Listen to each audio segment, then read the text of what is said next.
मीरा भाईंदरमध्ये दोघा सुरक्षा रक्षकांवर झालेल्या चाकू हल्ल्यामुळे मीरा भाईंदरमध्ये वातावरण तापले आहे।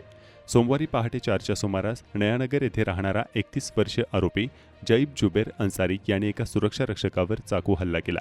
त्याला वाचवण्याचा प्रयत्न करणाऱ्या दुसऱ्या इसमावरही चाकू हल्ला केला। यात सुरक्षा रक्षक गंभीर जखमी झाला आहे। त्याला मीरा रोड येथील वॉकहार्ट रुग्णालयात दाखल करण्यात आला आहे। सध्या त्याच्यावर उपचार सुरू आहेत। आरोपी आणि फिर्यादी दोन वेगवेगळ्या समाजाचे असल्याने मीरा रोडमधील वातावरण तापले आहे।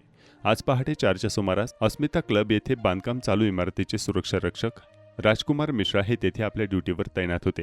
तेवढ्यात आरोपी जईब अन्सारी तेथे आला आणि त्याने काहीतरी कारणास्तव सुरक्षा रक्षकांशी वाद निर्माण केला आणि चक्क त्या तरुणाने राजकुमार मिश्राला चाकूने वार केले। त्याला वाचवण्यासाठी आलेला दुसरा सुरक्षा रक्षक सुब्रोतो सेन यालाही चाकूचे वार लागले।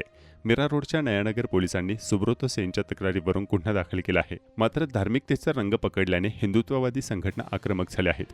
त्यांनी नयानगर पोलीस ठाण्यासमोर जोरदार घोषणाबाजीही केली आहे। आरोपीला नयानगर पोलिसांनी अटक केली आहे।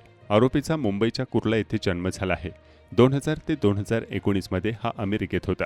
2019 मध्ये हा मीरा रोडच्या नयानगर येथे राहायला आला। हा ऑनलाईन पद्धतीने मॅथ्स आणि केमिस्ट्री हे विषय मुलांना शिकवायचा। याचा तपास करण्यासाठी आता एटीएसचं पथकही दाखल झालं आहे। त्यामुळे या प्रकरणाची गंभीरता वाढत आहे। त्यात असा पण विषय निघू शकतो जसं की TCS मध्ये विषय निघालेला, कदाचित या गार्डला काही इन्फॉर्मेशन त्याच्या विरोधात भेटलेली असेल, ज्याच्यावरून पण त्यांचं काहीतरी भांडण झालेलं असू शकतं आणि त्याच्या विरोधामध्ये याने त्याला जीव घेण्याचा प्रयत्न केला, जेणेकरून तो प्रकरण बाहेर नाही आला पाहिजे। कारण की हा व्यक्ती जर अमेरिकावरून परत येतोय म्हणजे हा कोणी छोटी मोठी व्यक्ती नाही आहे, हा इंटरनॅशनल लेवलला फिरलेली व्यक्ती आहे। आणि जेव्हा ATSची टीम इथे आली आहे या प्रकरणामध्ये, म्हणजे ATSची टीम अशीच येणार नाही, काही तरी मोठा प्रकरण आहे। जर छोटा मोठा प्रकरण असलं असतं तर मीरा भाईंदरची पोलीस आहे, त्याने त्या गोष्टीला सगळ्या व्यवस्थित तपासणी केली असती। आणि आज जर ATSने याच्यामध्ये संज्ञान घेतलंय म्हणजे याच्यामध्ये काहीतरी मोठा प्रकरण आहे। ये कि जो पहलगाम में हमला हुआ, उस हमले से प्रेरित होकर ये हमला हुआ है मीरा रोड नया नगर में, तो इस पे कड़ी से कड़ी कानूनी कार्रवाई हो और जो जिसने भी ये किया उसका इनकाउंटर हो। हमारी मांग यही है, अगर ये इनकाउंटर नहीं होता या कार्रवाई नहीं होती सख्त, तो हिंदू समाज पूरा मीरा रोड बंद करेगा।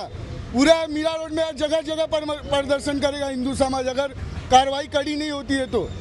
ह्या घटनेचा आम्ही विश्व हिंदू परिषद आणि बजरंग दल मार्फत पूर्णपणे निषेध करतो आणि त्याच्यावरती कारवाई झाली पाहिजे हीच आमची मागणी आहे।